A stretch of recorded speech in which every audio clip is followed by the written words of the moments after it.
Pessoal, boa tarde. Obrigada pelo convite. Eu sou a Evelyn, eu trabalho na Bosch já há 18 anos. Tenho aí 15 anos como funcionária e tenho 3 anos de estágio. Comecei na área de sustentabilidade, mais especificamente quando eu era do colégio técnico. Fui aluna do colégio técnico da Unicamp, então tenho bastante, quando eu chego aqui, me emociono, porque me lembro da época que era adolescente, estudando no Botuca, e trabalho na Robert Bosch, que é uma empresa alemã, tem muitos negócios, mas entre os principais, né, negócios conhecidos da Bosch é o mercado automotivo. Nós somos uma grande fornecedora de peça para todas as montadoras do mundo, e também a nossa parte de ferramentas elétricas. Muita gente tem uma ferramenta elétrica da Bosch, é uma furadeira, uma parafusadeira, então são os negócios mais conhecidos do público, mas é uma empresa bem ampla, vou apresentar um pouco para vocês. E o tema, né, convidado, agradeço o convite da organização Plasma, é ESG. ESG é uma sigla que veio tomando conta do noticiário, chegando um pouco mais nas pessoas, mas ganhou aí nos últimos anos o espaço dentro das empresas. E o que quer dizer essa sigla, né? Então, E de Environment, de meio ambiente, o S de Social, que é o social, e o G de Governance, que é a governança. Como as empresas não só têm as suas práticas, mas focando principalmente na transparência. Durante muitos anos, as empresas trabalharam com sustentabilidade, e a sustentabilidade, ela trabalhou muito objetivos internos, medidas das empresas, objetivos voluntários, metas voluntárias, mas o ESG, ele nasceu no mercado financeiro. Então, ele é uma sigla que ele veio dentro do mercado financeiro, dos investidores, para medir riscos sociais, ambientais e de governança de investimentos.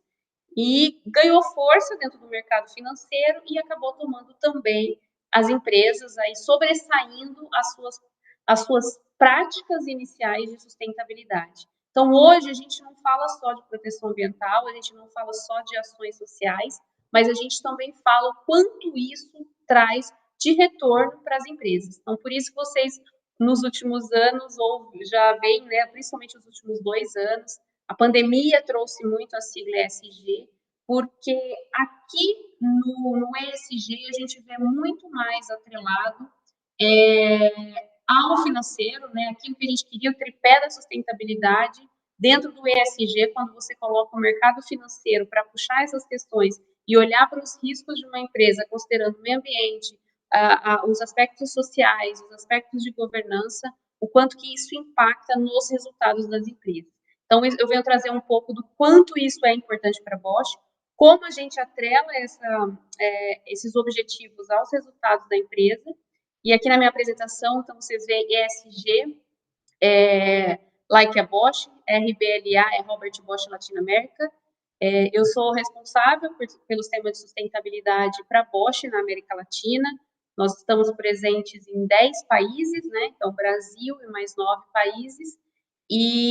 Mas as nossas metas de ESG são metas globais, você vai ver essas práticas em todas as empresas Bosch do mundo.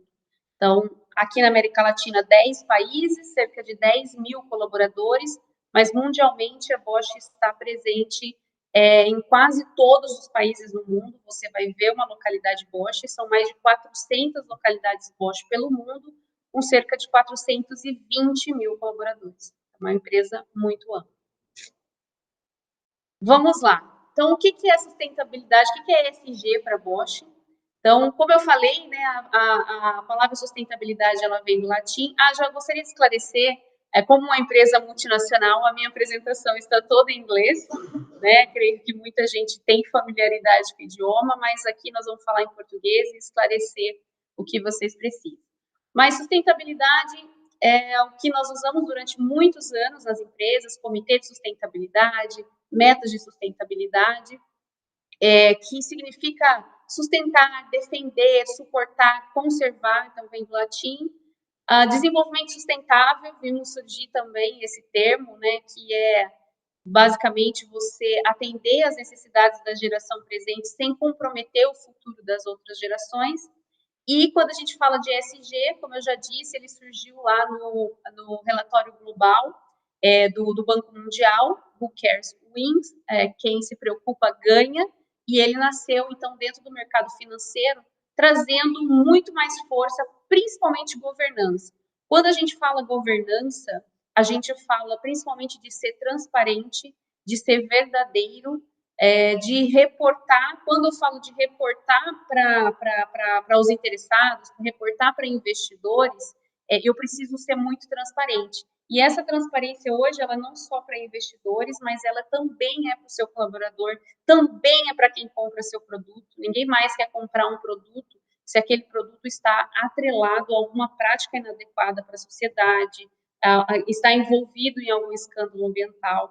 Então, a governança, ela traz essa transparência que, no passado, a sustentabilidade, ela já tinha esse desejo, mas ela não conseguia ser tão robusto como é o ESG. Como a gente é organizado na Bosch, então, para ESG? A gente tem um comitê de ESG, nós já tínhamos as nossas práticas de sustentabilidade, mas em 2021 a gente resolveu formar o comitê de ESG. Ele é liderado pelo nosso presidente regional, que é o senhor Gaston Dias Pérez, e a gente tem um time multidisciplinar. Então, como vocês já imaginam, quando eu falo de environment, quando eu falo de meio ambiente, não é algo que é feito só pela área de meio ambiente, não é algo que pode ser feito só por um departamento.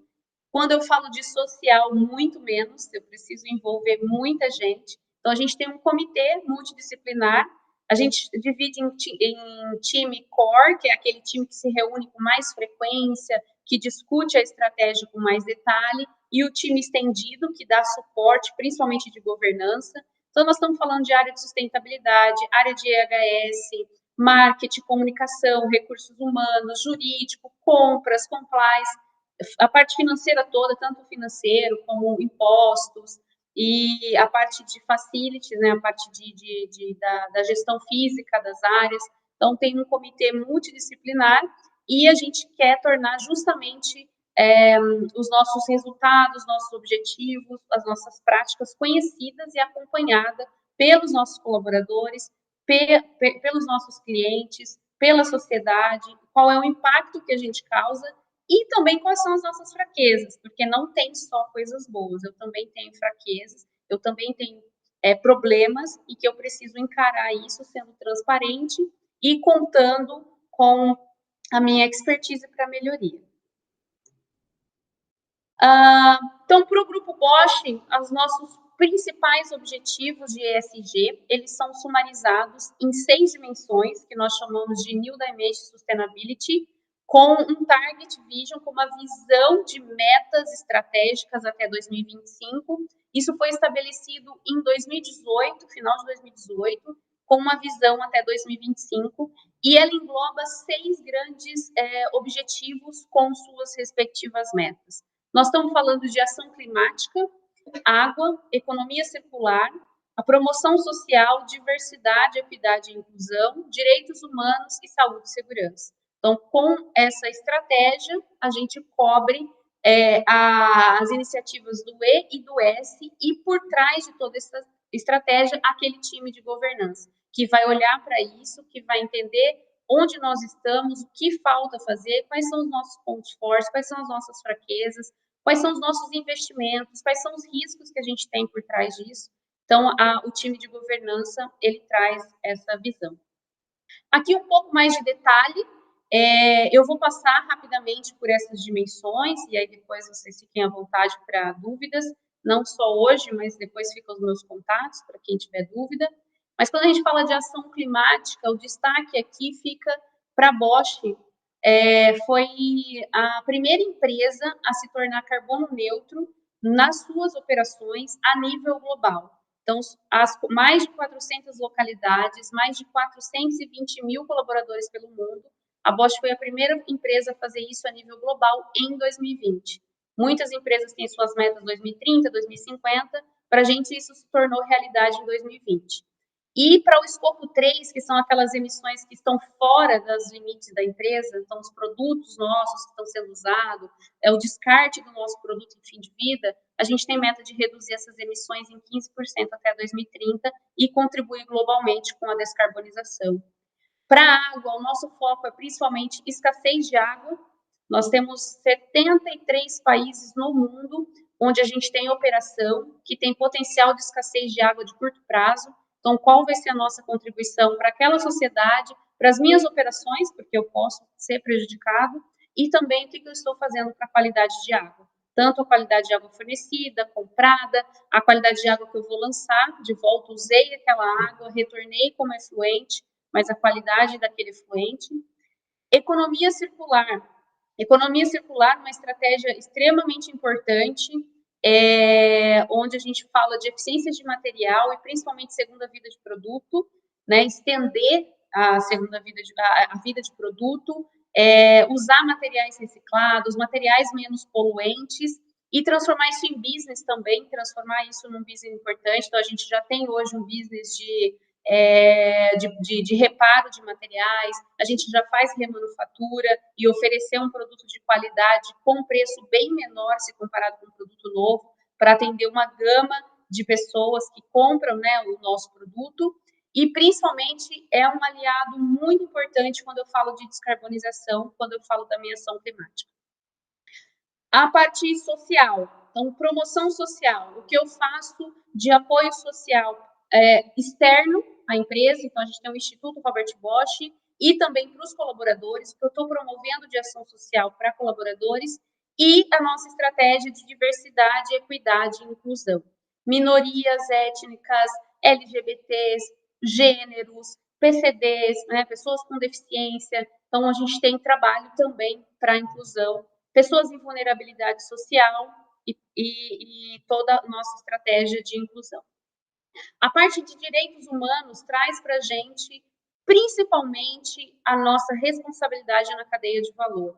Hoje, a questão dos direitos humanos na Europa, ela virou uma legislação muito discutida recentemente, o German Act, né, a legislação alemã. A França já tinha, mas não é tão pesada como na Alemanha, mas é a responsabilidade que eu tenho de desdobrar ESG na cadeia de valor. E eu não estou falando só de fazer ações com fornecedores, com terceiros, eu estou dizendo que eu sou o responsável. Se eu contrato uma empresa para terceirizar uma operação minha e aquela empresa ela não cumpre tudo aquilo que preconiza os direitos humanos, respeito ao meio ambiente, respeito às pessoas, essa responsabilidade é minha enquanto empresa que tem conhecimento, que tem poder de agir sobre aquela cadeia. Então, aqui traz uma responsabilidade que a gente já conhecia, mas traz para mim necessidade de trabalhar com os meus parceiros de negócio. E, por último, saúde e segurança. Então, eu olho pessoas com saúde integral, saúde física e emocional, saúde financeira, saúde no trabalho, segurança no trabalho, a solidez do negócio, oferecer oportunidades de cuidar de saúde, trazendo, inclusive, benefícios financeiros para a empresa. Tá?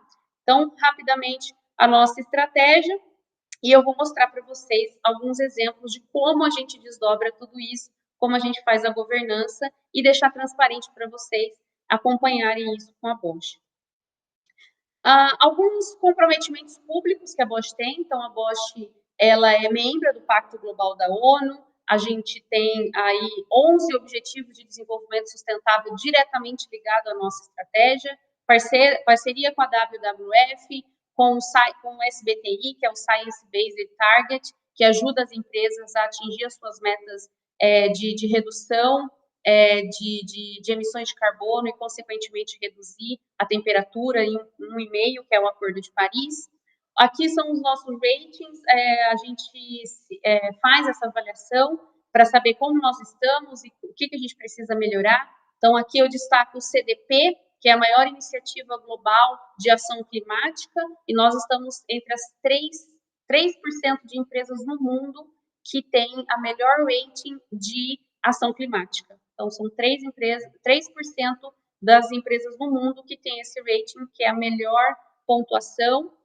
A gente destaca também o Morningstar Sustainalytics, que é uma categoria que avalia riscos de investimentos na Bosch. Então, se algum investidor quiser investir, a Bosch na América Latina é uma empresa de capital fechado, mas fora a gente tem empresa de capital aberto.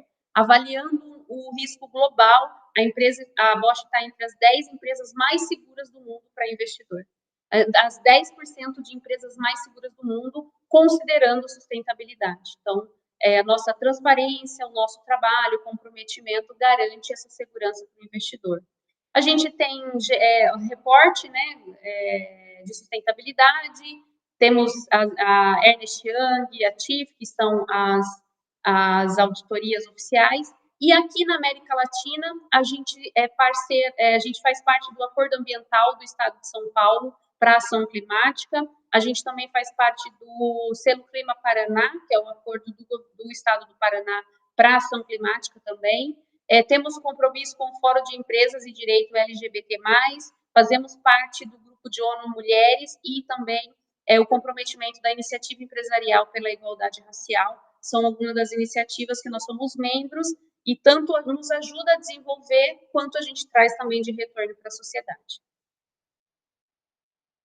Começando, então, com a ação climática, como eu falei, desde 2020, o Grupo Bosch tem mais de 400 localidades pelo mundo que se tornaram carbono neutro dentro das suas operações, o que a gente chama de escopo 1 e 2, de acordo com o GHG Protocol, e agora a gente persegue a meta de reduzir as emissões daquilo que está fora das nossas operações. Como é que isso funciona, né? Para vocês terem uma ideia, a gente tem o que a gente chama de emissões upstream, que são as emissões que estão antes de chegar nas operações da Bosch. Então, é a matéria-prima que eu compro, são serviços de logística para que essa matéria-prima chegue até as operações da Bosch, serviços, bens. Então, basicamente, nós estamos falando de fornecedores de matéria-prima e de serviços. Depois eu tenho a operação, então toda essa partinha azul escura é a parte que eu já sou carbono neutro, é aquilo que eu tenho limite, as minhas fábricas, meus escritórios, todas elas são carbono neutro. E depois eu tenho o que eu chamo de emissões downstream, que é quando o meu produto ou o meu serviço vai para o cliente. Então, um exemplo bem prático, as nossas ferramentas elétricas. Eu tenho a base toda de fornecedores que têm emissões na matéria-prima, desde mineração ou indústrias químicas que têm as suas emissões. Aí, depois eu tenho toda a minha parte de produção, que eu já neutralizei essas emissões da fase de produção, mas depois essa ferramenta vai para uma residência doméstica. Lá você vai usar a ferramenta, você vai fazer manutenção nela, vai chegar uma hora que ela está em fim de vida, você vai descartar. Esse período de uso e fim de vida também tem emissões. Para você usar essa ferramenta, ela vai consumir energia na sua casa, né? Depois ela vai gerar resíduo que vai passar por um processo de tratamento ou não, dependendo da disponibilidade de reciclagem que você tem na sua região. Então, essas emissões da fase de uso do produto também tem que ser considerado no meu processo. E o que eu tenho que fazer? Eu tenho que cada vez mais produzir uma ferramenta elétrica que consome menos energia, incentivar as pessoas que usem energia limpa. Eu tenho que fazer um programa de descarte adequado para eu não ter que descartar essa ferramenta num lixão ou num aterro, porque ela tem um potencial muito grande de ser reparado, de ser reciclado. Então, nesse upstream, ou seja, nos meus fornecedores e na fase de uso do meu produto, está o meu desafio. Como eu envolvo meus fornecedores para que eles, junto comigo, reduzam as suas emissões e como eu envolvo aquela pessoa que comprou o meu produto para que ela também me ajude na redução dessas emissões. E aí a gente tem meta de reduzir 15% dessas emissões até 2030. Então, esse é um mega desafio. Aqui, o que nós já conseguimos desde 2018 até 2022, para se tornar carbono neutro, então, escopo 1 e 2, a gente já investiu em mais de 70 projetos de eficiência energética, reduzindo o consumo de energia elétrica. Isso daria para abastecer um pouco mais de 174 mil casas. Nós estamos falando nós deixamos de emitir 21 mil toneladas de CO2 na atmosfera, seria equivalente à compensação de 147 mil árvores. Nós temos equivalente a um campo de futebol gerando energia fotovoltaica nas nossas plantas e um business case, ou seja, dinheiro, economia por investir nisso, em cerca de 1,2 milhões de euros só com fotovoltaico, e até 2030 a gente pretende ampliar isso para 2,3 milhões de euros por ano, só deixando de consumir energia do grid, energia que vem da rede, e fazendo ações internas para reduzir o consumo de energia. Aqui, para 2023, a gente, então, tem mais projetos de eficiência energética, economizar mais 3.500 megawatts, vamos ampliar a nossa autoprodução de energia fotovoltaica para mais de 3.000 megawatts de geração, comprar cada vez mais energia limpa. No Brasil, a disponibilidade é muito grande, a gente consegue com muita facilidade usar energia limpa, mas, como eu falei, nós estamos presentes em outros 9 países pela América Latina, então, nosso desafio é também garantir 100% de energia renovável nesses países, e as emissões que eu não posso evitar, aí sim eu offseto com crédito de carbono, mas ela representa menos de 10% das minhas emissões. Todas as outras emissões eu consigo mexer na fonte. Falando um pouco do desafio com o escopo 3, um pouco de comparação aqui, o escopo 1 e 2, que foi o que a Bosch conseguiu fazer a nível global, é menos de 1% das nossas emissões. É muito pouco comparado com as emissões que eu tenho upstream e downstream. E onde está a maior parte das emissões do grupo Bosch? Está na fase de uso do produto.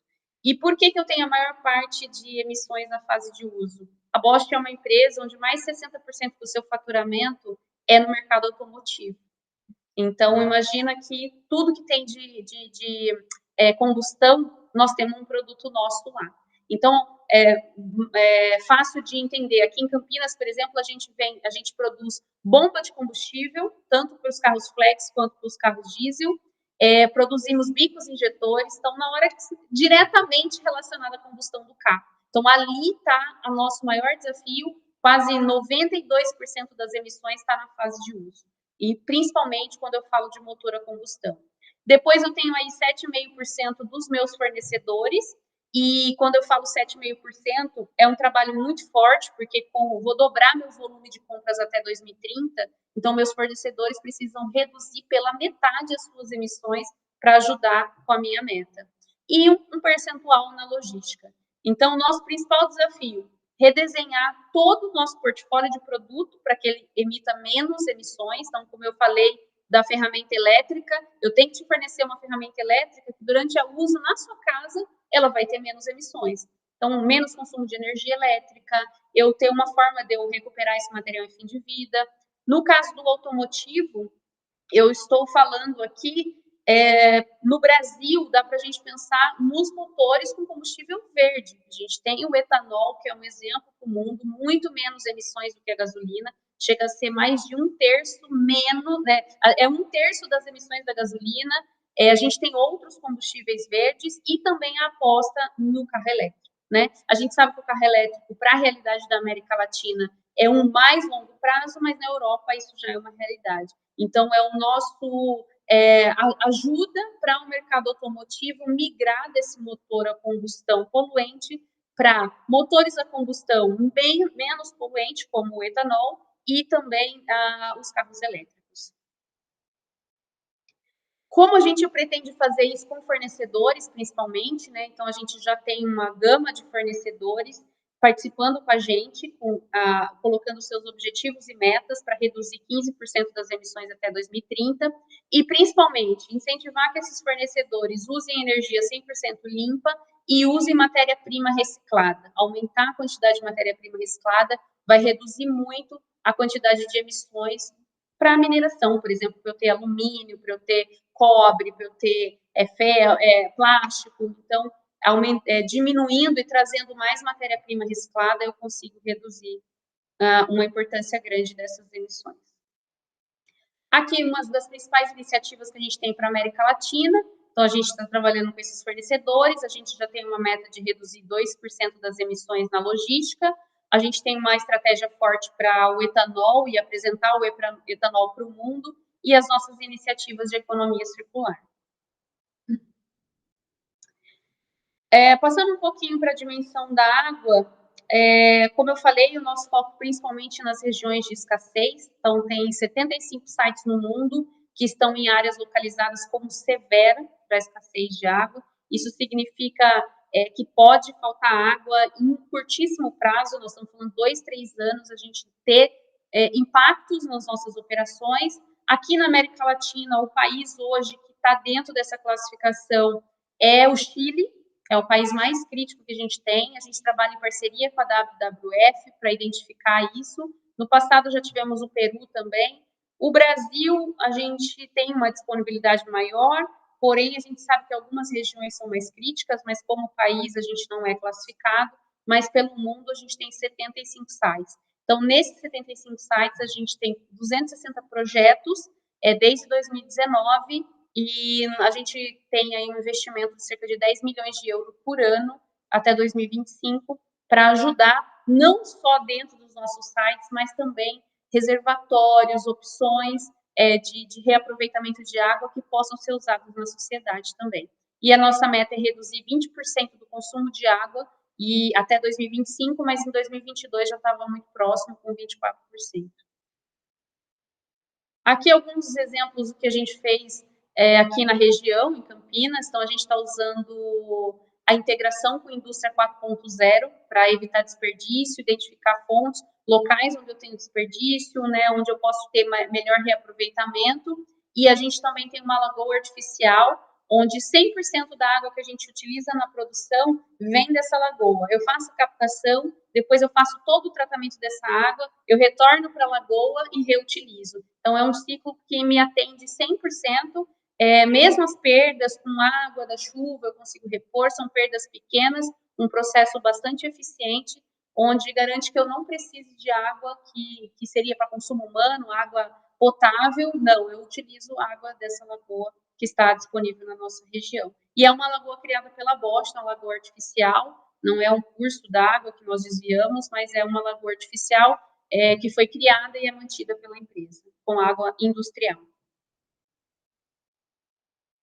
Para a economia circular, eu falei para vocês, reforcei principalmente a eficiência de materiais, uso de matéria-prima reciclada e também a segunda vida de produto.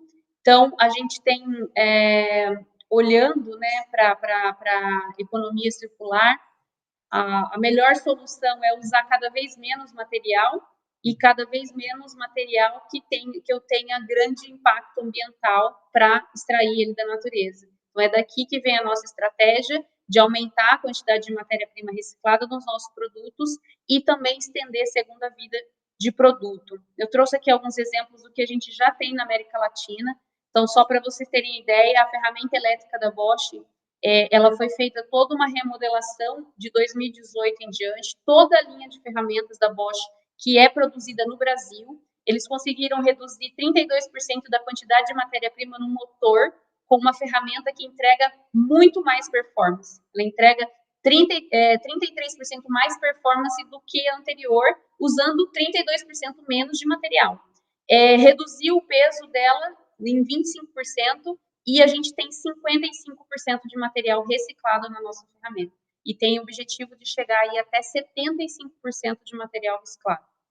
A gente tem como exemplo de segunda vida a maior planta de remanufatura de autopeças da Bosch no mundo, que fica em Curitiba, e um produto remanufaturado, aqui no caso são diesel, então bombas de combustível, bicos injetores de carros diesel, ele tem cerca de 80% menos de emissões de CO2 comparado com um produto novo. O que é esse 80% menos? No processo produtivo, eu tenho muito menos emissões, porque eu pego um produto do mercado, eu não preciso de matéria-prima nova, eu já tenho aquele material. Então, eu só vou trocar ali seus componentes, eu vou revisar a parte de garantia, de qualidade, vou colocar aquele produto no mercado muito mais barato. Quem tem carro diesel sabe que são produtos com um alto custo, né? Então, ele sai muito mais barato para o consumidor final, poluindo menos, com 2, 3 vidas até de extensão, tá? E dentro das nossas plantas, também para reciclagem de material, então hoje todas as plantas produtivas do Brasil são zero aterro, que a gente chama de Zero Waste to Landfill, e as outras localidades, mesmo menores, né, as localidades não produtivas, nossos sites administrativos, também tem 99% de reciclagem. Então a gente contribui muito, e a reciclagem ela é um importante aliado da descarbonização, porque você está trazendo de novo matéria-prima de excelente qualidade para o nosso processo produtivo ou para o processo produtivo de outras empresas. Então, nossa ferramenta elétrica tem 55% de material reciclado, porque em algum momento isso foi coletado e trouxeram para a nossa produção de volta. Então, através desse ciclo, a gente não tem desperdício de material. Tá? Bom, terminei ali as 3 dimensões nossas que são de environment, vou entrar agora nas dimensões que são de social, falar um pouquinho sobre diversidade, a parte social. Diversidade, equidade e inclusão, a gente tem esses pilares estratégicos. Para a parte de inclusão, nosso principal objetivo é criar um ambiente seguro e sem discriminação. Isso passa desde as nossas regras de compliance até falar abertamente sobre diversidade na empresa, para criar, primeiro, letramento, as pessoas conhecerem o que nós estamos tratando e por que é importante, e também para a gente eliminar qualquer ato ou qualquer ação discriminatória e tomar ações imediatas, né, dentro da empresa, para melhorar aquele ambiente, tornar o ambiente seguro, para que as pessoas sintam realmente parte da empresa e elas possam ter liberdade de ser quem são.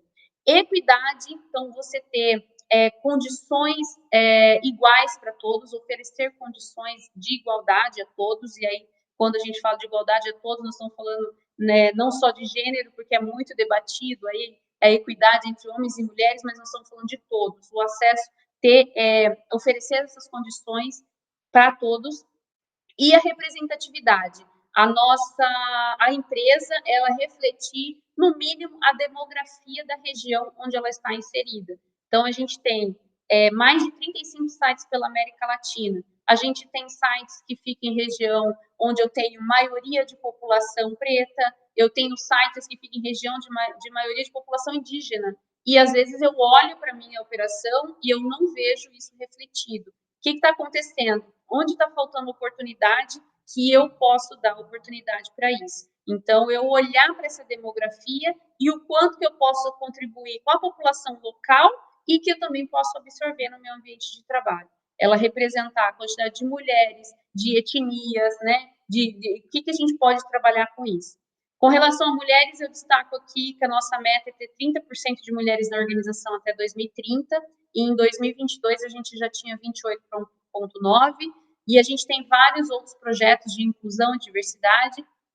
Por exemplo, a gente tem a comunidade LGBT+, esse mês, inclusive, é o mês do orgulho, e várias ações, quem acompanha as redes sociais da Bosch vai ver, um grupo grande de pessoas que se reúne e que contribuem muito para o letramento, principalmente, para as pessoas conheçam o que é, por que causa essas pessoas, né, estão buscando, como a empresa ser um ambiente seguro, criar esse ambiente. Então, é muito, muito importante ter esses grupos para ajudar, porque sempre foi muito o RH que ficava olhando para isso, e nem sempre o RH conseguia olhar para tudo isso. A gente não consegue saber tudo isso sem ter as pessoas junto. Então, criar grupos de colaboradores trouxe muito ganho para a Bosch, já há um tempo que a gente tem esses grupos. Então, LGBT+, PCDs, então, aqui a gente tem um grupo grande, principalmente numa fábrica, né?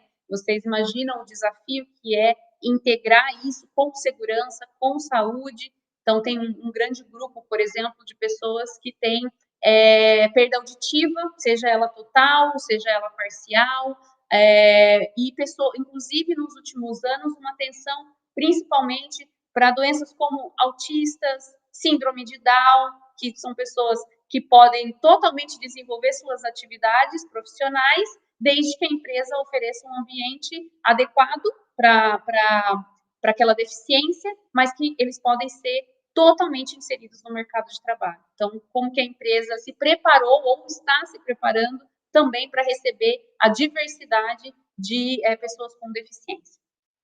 Aí nós temos grupos de discussão de gênero, tanto grupos formados por mulheres quanto grupos de homens, e também grupos que para trazer representatividade e equidade racial. Inclusive, eu mostrei lá atrás, a gente tem o fórum de empresas que discute e conforme a empresa, a sua característica, os seus grupos, a gente trazer ações para dentro e também para fora da empresa, tá? Então, é um ganho muito grande ter grupos de colaboradores que pode discutir, olhar para a cultura da empresa, olhar para o ambiente de trabalho e propor medidas que é adequado para a nossa realidade também, porque muitas vezes a gente cai nesse de achar alguma coisa, né? Eu tenho as minhas percepções, as minhas crenças, e às vezes eu acho que eu estou no caminho certo, mas eu não estou, e a empresa não consegue avançar. Então, juntar colaboradores que fazem parte, que representa aquela comunidade, aquele grupo, é uma das iniciativas melhores que tem. Você ouve pessoas e elas sabem a cultura da empresa e sabem aliar essas duas necessidades. Então, aqui com diversidade, equidade e inclusão é um trabalho muito difícil, não é fácil, a gente sabe que na sociedade não é fácil, mas dentro da empresa isso tem sido bastante difundido, mostrado para as pessoas que é possível fazer. Aqui a nossa parte mais de promoção social, eu destaco aqui o Instituto Robert Bosch, que é o braço social da empresa, muito focado em educação, e principalmente em jovens e vulnerabilidade social, através do Instituto e também da parceria, principalmente com o Senai, a gente tem escolas técnicas. No Instituto Robert Bosch, com o SESI, a gente tem uma parceria que atinge mais de 2.500 estudantes da rede pública para orientação profissional. Na escola técnica, são escolas técnicas dentro das unidades Bosch, nós estamos falando de mais de 200 jovens e a Bosch quer chegar nos próximos anos em mais de 500 jovens em programas profissionais técnicos que vão trazer aí o melhor de tecnologia que pode ter, né? A Bosch oferece o recurso, mas formando mentes brilhantes aí para qualquer empresa. E também a escola infantil, Kinderhaus, que é uma escola para colaboradores, são crianças em Campinas e em Curitiba, que têm a oportunidade de ter uma escola muito baseada no modelo alemão de educação infantil, e os colaboradores deixam as suas crianças lá, as mães que amamentam podem amamentar, tem o horário, atende o horário de trabalho, com tudo que é oferecido de melhor dentro de uma escola infantil. Então, aqui é o Instituto Robert Bosch, como eu já falei, o foco é educação em escolas públicas, jovens em vulnerabilidade social, são mais de 3.000 jovens que já são impactados direto ou indiretamente. Aqui a escola técnica, a gente tem hoje o projeto do Digital Talent Academy, que é uma academia de talentos digitais. Aqui o foco são os jovens mais destaque. A Bosch oferece treinamento, é uma seleção bastante interessante aqui, junto com o Senai, de jovens que só precisam de oportunidade, mas que têm uma capacidade incrível para desenvolvimento na parte de inteligência artificial, automação industrial, e mais de 90% desses jovens depois são absorvidos dentro da própria Bosch. Hoje mesmo foi muito interessante, na hora do almoço, eu cheguei um pouco mais cedo ali para almoçar, você olha, é muito jovem, ali naquela faixa dos 16 aos 20 anos, é muita gente jovem, e você vê ali a energia, o quanto eles são conectados, e o objetivo é esse, de chegar até 1.000 jovens nos próximos anos, sendo formado pela Academia de Talentos Digitais. Aqui a escolinha, umas fotos da escolinha. Então, já tem 7 anos em Curitiba, 3 anos em Campinas, atende crianças de 4 até 6 anos aí, e é uma das coisas mais bonitas que a gente tem lá dentro da empresa. Fica no clube, tanto de Campinas quanto de Curitiba, uma área extremamente que todo mundo tem muito carinho, e os filhos dos colaboradores têm aí uma educação de qualidade na infância. Ainda avançando na parte social, né, a nossa dimensão de direitos humanos, aqui um pouquinho de como a gente quer desdobrar tudo isso para a nossa cadeia de fornecedor. A gente determina requisitos para a cadeia de fornecedor, temos o nosso código de conduta, fazemos avaliações em loco e também fazemos desenvolvimento. Como eu mostrei para vocês, não só na parte nossa de CO2, a gente precisa deles para reduzir 15% das emissões na entrega de matéria-prima, mas a gente também precisa deles para fazer a economia circular acontecer, a gente precisa deles para garantir que toda a cadeia cumpra com suas obrigações de direitos humanos, de proteção ambiental. Então, tem um trabalho forte com fornecedores, tem um time de compras dedicado só para avaliação de fornecedor, para dar suporte, muitas vezes suporte financeiro também, né? Muitas empresas no Brasil que crescem, logo depois tem problema financeiro e quebra. Então, como a gente também garante que esses fornecedores podem adquirir conhecimento e o nosso suporte para o seu desenvolvimento pleno. O nosso código de conduta, tudo que nós temos de ESG, a gente também quer que o fornecedor tenha. Então, é um código de conduta bem extenso, nós damos suporte para ele entender, aplicamos, mostramos para eles as nossas práticas, para que eles também coloquem em prática e possa ter essa igualdade, né, nas suas proporções, mas que também tenha tudo atendido, assim como as grandes empresas também têm. E a última dimensão, que é a parte de saúde e segurança, como nós promovemos isso e protegemos os nossos colaboradores. Aqui um pouquinho de acidente, então, acidente de trabalho. A Bosch tem uma meta aí de reduzir mundialmente a sua taxa de frequência de acidentes de 1,45 acidentes a cada 1 milhão de horas trabalhadas, mas aqui na América Latina a gente tem 0,65, ou seja, é menos de um acidente a cada 1 milhão de horas. Eu coloquei até aqui o gráfico. Existem algumas flutuações. Essas flutuações elas se dão. Primeira causa, a Bosch, como uma empresa grande, compra e vende empresas muito rapidamente. Então, às vezes, a gente está passando por um período bom, estamos trabalhando, reduz bem a taxa de frequência de acidentes, aí entra uma empresa nova no grupo, a nossa taxa dá aquela aumentada, mas a gente já coloca as nossas práticas. Mas a gente tem mantido uma boa prática comparado com outras empresas, mas claro que o nosso objetivo é sempre o acidente zero. É muito importante ressaltar que a gente não tem nos últimos mais de 10 anos, nós não temos acidentes fatais, né? A nossa atividade não tem. Quando a gente fala de acidentes aqui, é até engraçado.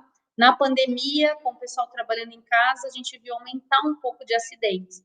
Aí você vai ver o que é acidente. A pessoa estava em casa, teve até acidente que a pessoa estava com uma colher na boca e ela estava no horário de trabalho e ficou ali com a colher na boca e se distraiu com o gato. Como ela estava no horário de trabalho, participando de uma reunião, foi classificado como acidente de trabalho. Mas, assim, não são acidentes onde a gente tem perda de membros das pessoas, não. A gente está trabalhando cada vez mais para reduzir riscos e para que acidentes não aconteçam, e principalmente esses acidentes que são caracterizados aí mais por comportamento. Programa de saúde preventiva, né? Então, a gente tem o ocupacional, tudo aquilo que a lei preconiza, mas também de saúde integral. Então, a gente oferece clube, onde tem atividades esportivas, onde tem atividades em grupo, atividades para criança, bem-estar. A gente tem a parte de alimentação saudável, temos nutricionista à disposição na empresa, campanha de vacinação, para mulheres grávidas, ginástica laboral, serviço social e programa de saúde mental. A gente tem um programa de participação voluntária, onde os colaboradores eles compartilham com a gente hábitos seus de saúde e também resultados de exame, para a gente entender o quanto que aquela população é saudável, o que ela quer de ajuda da empresa para melhorar a qualidade de vida. Então, é bastante comum você ver competições. Lá tem corrida de 10 quilômetros, corrida de 5 quilômetros, tem o grupo do ciclista, tem o grupo do vôlei, o grupo do futebol. Então, promover esses hábitos saudáveis, alimentação saudável, competições de quem se exercita mais ganha prêmio. E 95% desses colaboradores participam dessas ações voluntárias. 85% de satisfação sobre esses nossos programas, então, um índice alto, porque não é fácil agradar pessoas querendo que ela se alimente melhor, que ela se exercite, mas a gente tem esse cuidado. E, por último, a gente incluiu aqui também a parte de saúde financeira. Por quê? A saúde financeira está muito ligada à saúde emocional. Pessoas que passam por problemas financeiros, que têm dívidas, às vezes dívidas porque a pessoa não sabe administrar bem, ou dívidas porque teve uma doença, porque teve um infortúnio. Então, a gente tem a Previdência Bosch, a Prev Bosch, que dá treinamentos de educação financeira para colaboradores e também ela dá todo o suporte para o planejamento para aposentadoria, então é uma previdência, oferece tanto a previdência, que é a parte que é contribuição da empresa, mas também contribuição dos colaboradores e linhas de crédito. Então, se eu preciso de dinheiro, de um empréstimo rápido, fácil, para alguma emergência, eu também consigo isso dentro da empresa, com consignado, com taxa de juros muito baixas comparada com os bancos.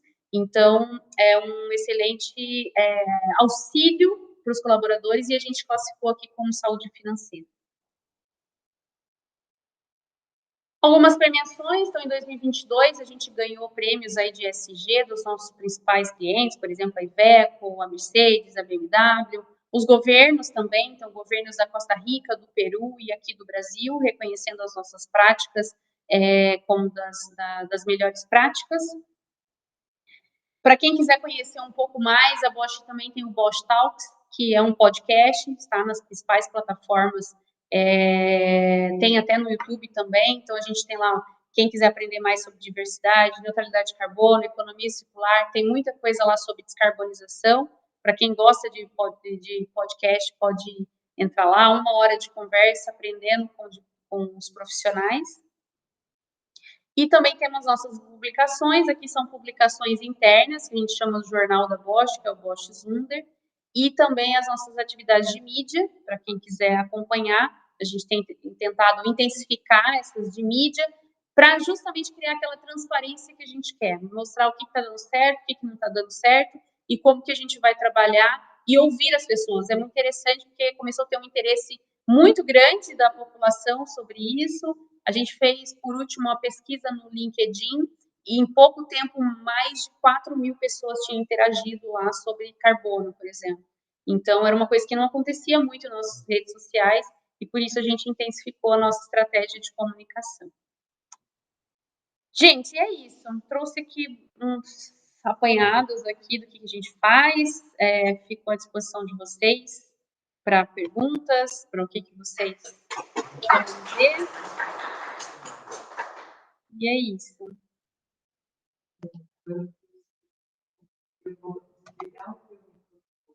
Joia.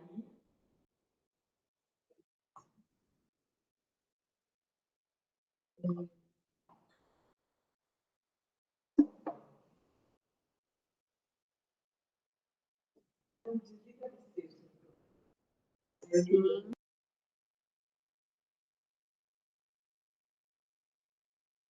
Perguntas. Então, tá bom, então eu vou começar. Erbeli, em primeiro lugar, super obrigada, porque foi uma palestra assim, super esclarecedora de todos os detalhes, porque uma coisa é a gente vê o que é ESG do ponto de vista teórico, outra coisa é ver uma empresa realmente que está comprometida com o ESG e ver todas as ações detalhadamente do que ela está fazendo. Então, super legal, muito obrigada pela palestra. O que eu queria saber é o seguinte, porque a gente fica pensando, nossa, será que é uma empresa assim que está fazendo isso só pelo bem da humanidade ou tem também algum retorno para a empresa? Ou seja, por exemplo, vocês têm doações na bolsa e isso impacta em algum certificado de qualidade que vai dar uma oportunidade, algum benefício para a empresa? Quer dizer, o que é bom para a empresa investir em tudo que vocês estão investindo? Eu vou relembrar.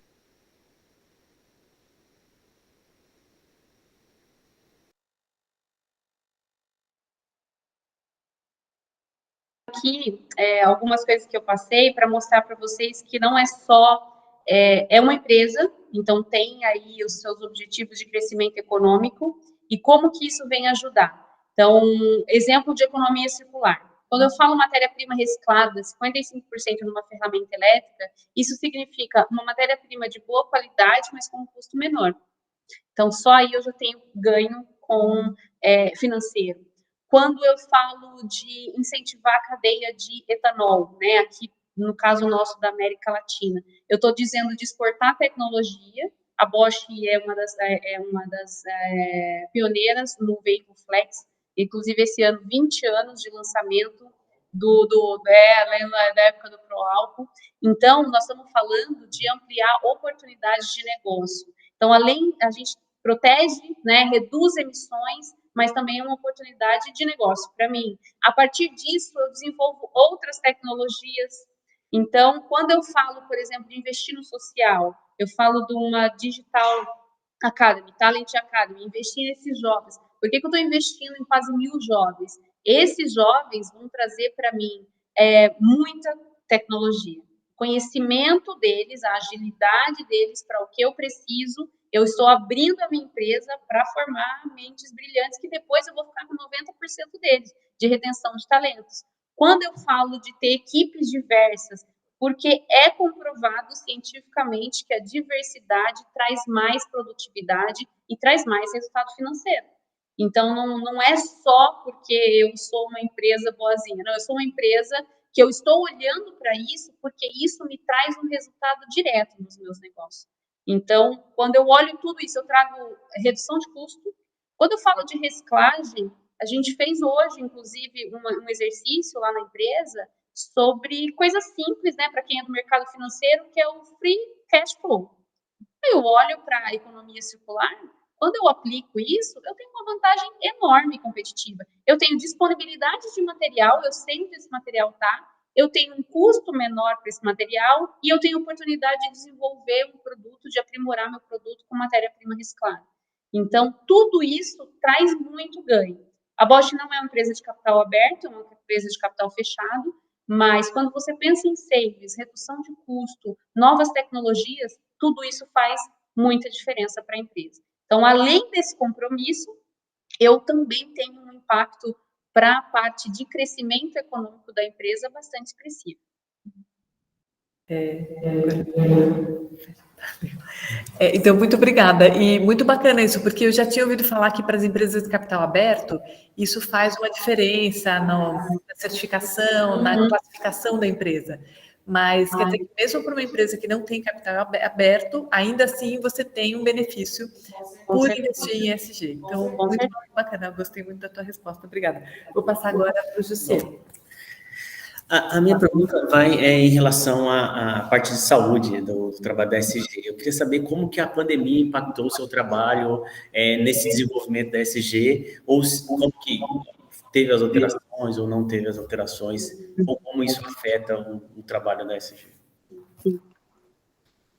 Bom, a pandemia afetou bastante, né? Em março de 2020, a gente teve que pôr os 10.000 colaboradores para trabalhar em casa. Então, a gente não tinha prática de home office, nós somos uma indústria, né? Teve que pegar colaboradores fabris e como você ter uma estratégia de colocar essas pessoas em casa, garantindo um emprego e dando suporte.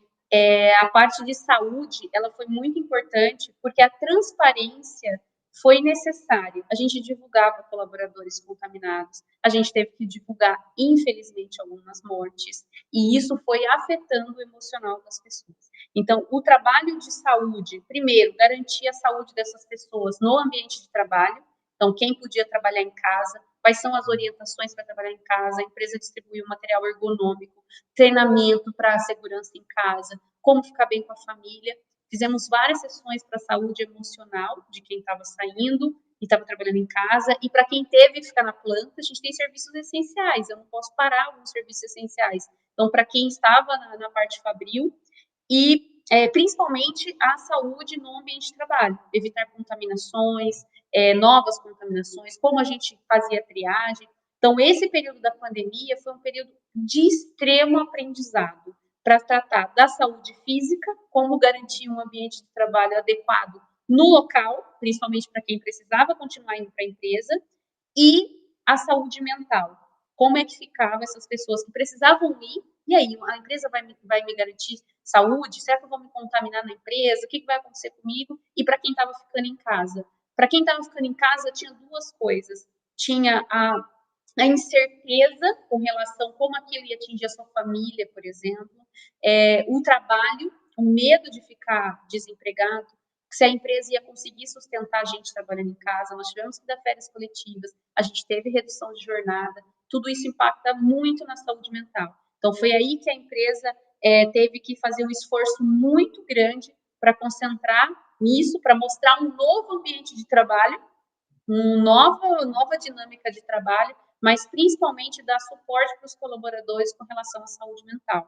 Muitas práticas, trabalhos com gestores, preparar a liderança para poder ser transparente, mas poder acolher também os colaboradores, principalmente nos momentos de dar notícias difíceis, né?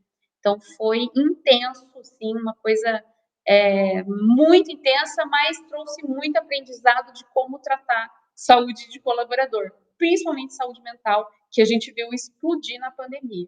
Então, o acolhimento, o oferecer opções, nossos programas hoje, muito mais completo. E aí veio também a nossa experiência da saúde financeira. O quanto que a parte financeira, a incerteza se eu ia ter emprego ou não, a certeza se a empresa ia ficar comigo ou não, o que a gente poderia suprir de estratégia também. Aí surgiram os treinamentos de educação financeira, quem, né, já está planejando o futuro, aposentadoria, o que fazer, se você estava pensando em parar. Então, essa estratégia ela foi muito mais robusta para atender durante esse período difícil.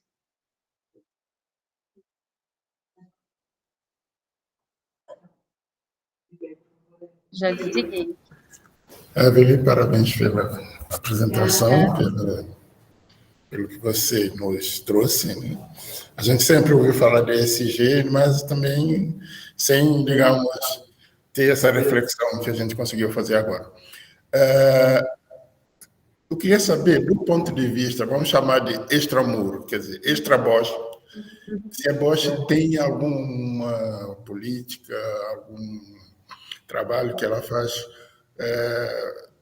com relação a tudo isso que você apresentou. Quer dizer, eu entendo que a gente tem que aprender sobre o que é ESG, né? Quer dizer, por exemplo, a Bosch tem algum projeto, alguma coisa que ela desenvolve junto a universidades com relação a ESG? Ou escolas, né? Quer dizer, fora, vamos pensar, fora as escolas, os 3S, os 5S, digamos assim, fora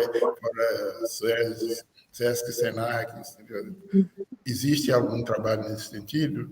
Porque eu entendo que a gente está falando de alguma coisa que, bom, claro, vai ser para o resto das nossas vidas, você vai ter que cuidar do meio ambiente, temos que, de alguma forma, aprender a ser sustentável, né? Como é que a Bosch pensa isso fora digamos, desses 75 sítios que você falou que vocês já estão? Fora isso, e nas universidades. Com certeza. Sim. Eu não trouxe aqui, né, não está na apresentação, mas nós temos em Campinas, por exemplo, um setor que chama DigiHub. O DigiHub é o nosso hub de inovação, onde a gente tem áreas, são várias áreas, não é só uma, totalmente voltada para disseminar isso junto com parcerias, com startups, com outras empresas, e levar esse conceito, toda essa nossa estratégia de ESG também para outras empresas, seja para que a gente tenha um aprendizado ou para gerar novas oportunidades de negócio. Então, exemplo que a gente tem, nós temos startups que começou com a gente fazendo modelagem de economia circular. Hoje a gente tem a remanufatura de diesel, mas que outras oportunidades a gente pode ter? Então, a Bosch criou esse hub, que são investimentos em projetos de inovação, para trazer a parte de educação também. Eu posso ter, tem muita startup boa, tem muita parceria com a universidade, onde a gente começa olhando para as necessidades que tem na sociedade e a gente vai atrás de solução para isso.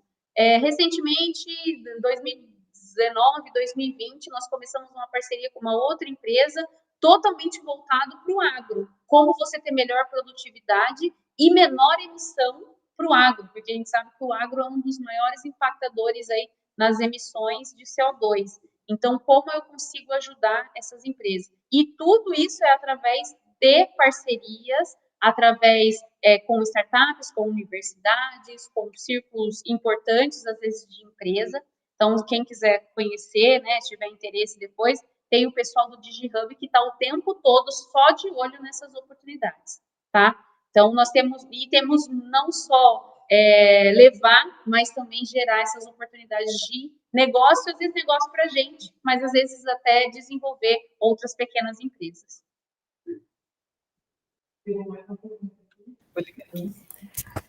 Obrigada.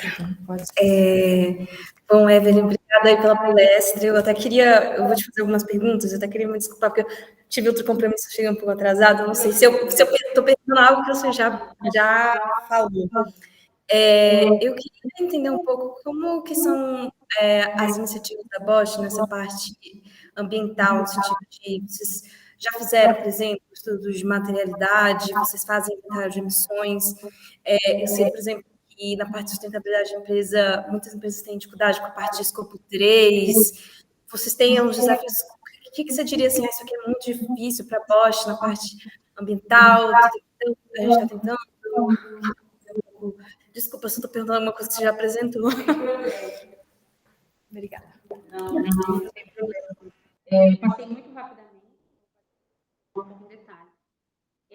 A gente utiliza metodologias de análise de ciclo de produto.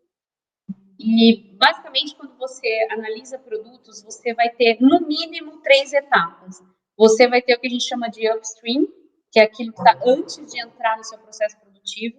Então, matéria-prima, fornecer serviços, logística tem antes, onde você vai olhar e comprar a sua matéria. Depois você vem para a parte da produção. E aí, na parte da produção, junto com esse upstream, você também tem aí o desenho do seu produto. Que produto que eu vou oferecer, como é que ele vai ser desenhado, que materiais que ele vai ser, e depois eu começo com a seleção de materiais. Então, eu tenho o desenho do produto, ou produto ou serviço, depois eu vou correr atrás de fornecedores, aí eu venho para o meu processo produtivo, e depois eu tenho o que a gente chama de downstream, que é a parte final, depois que ele vai para o uso do consumidor, seja um consumidor doméstico ou um outro consumidor industrial. Então, para isso, a gente usa metodologias de análise de ciclo de vida, e uma das coisas que a gente avalia é a pegada de carbono. Então, a gente avalia ali as emissões ao longo desse ciclo. Na parte de produção, o que está dentro dos limites da Bosch, a gente tem total controle e a gente consegue neutralizar essas emissões. Isso foi o primeiro grande grupo empresarial a fazer isso a nível global, envolvendo mais de 400 localidades e mais de 420 mil colaboradores. Então, foi um negócio, assim, muito grande. Porém, não é o nosso maior desafio. Nosso maior desafio está na fase de uso dos produtos. Esse é o nosso grande... Por que está na fase de uso dos produtos? A gente é uma empresa onde 60% do nosso faturamento vem do mercado automotivo. Então, só dos motores a combustão, a gente tem muita coisa de escopo 3, né? Então, qual a nossa solução para isso? Procurar motores a combustão, principalmente em países de terceiro mundo, vão continuar por um tempo. A gente não troca os carros nossos por carro elétrico. E uma coisa interessante, é um estudo da Bosch também, o carro etanol no Brasil, ele polui menos do que o carro elétrico da Europa, porque a Europa não tem matriz energética limpa. Então, o nosso etanol aqui é muito mais limpo, vale a pena a gente investir nele e vale a pena a gente exportar essa tecnologia para os outros países. Nós estamos agora, o Brasil e a Índia, fazendo uma grande parceria, né? O governo indiano já colocando as metas para usar a tecnologia brasileira do Flex lá na Índia. Então, essa é uma grande estratégia nossa. Nós trabalharmos isso, motores a combustão com combustível verde, combustível menos poluente, e também dar um suporte para essa transição para o veículo elétrico. Mas a gente sabe que pode ser feito muitas coisas nesse período. Então, o nosso trabalho com essa transição energética é um investimento muito forte. Isso é o que a gente tem no automotivo. Eu dei alguns exemplos também daquela ferramenta Bosch que chega na minha casa. Então, muita gente tem a ferramenta Bosch em casa, a gente tem uma presença grande no mercado. Então, aquela ferramenta elétrica, um dos principais desafios também é o desenho do produto. Como entrega uma ferramenta mais eficiente? Para você fica satisfeito com uma ferramenta Bosch mais eficiente, duradoura, que fura mais horas de trabalho. Para a gente é redesenhar toda a família de produto, aumentar a matéria-prima reciclada, durante o uso na sua casa ela consumir menos energia. Então, o nosso principal desafio está nos nossos produtos. E, para isso, a Bosch está investindo muito em IoT, então, internet das coisas, para poder mapear essa fase de uso, estudar esse produto enquanto ele está sendo usado e aplicar esse conhecimento no desenvolvimento de produtos cada vez menos poluente, cada vez menos impacto ambiental. Então, esse é o principal desafio, principalmente quando você fala de uma empresa muito voltada para o automotivo, né, e com esse desafio global de ajudar a indústria automotiva a descarbonizar.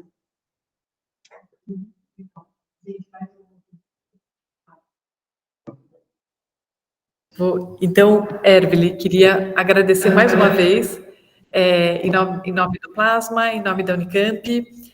Acho que a sua apresentação foi assim, excelente, vai ser um material de pesquisa, inclusive, para os nossos alunos, excelente. E queria continuar em contato com você para ver se a gente faz algumas parcerias aqui também com a Unicamp, com o Plasma, com os alunos, que com certeza vai ser muito benéfico para todo mundo aqui da Unicamp. Obrigada. Eu que agradeço, pessoal, muito obrigada. Com certeza, a gente pode continuar em contato, apresentar também o pessoal do DigiHub, ver que parcerias que a gente pode firmar com a Unicamp, como vocês olhando aí um pouco para as nossas iniciativas, dá para ver que a gente tem muito ainda para melhorar, mas com certeza, quando a gente junta grupos multidisciplinares, várias visões, a gente consegue melhorar e muito. Bom, muito obrigada e fico à disposição de vocês para contatos.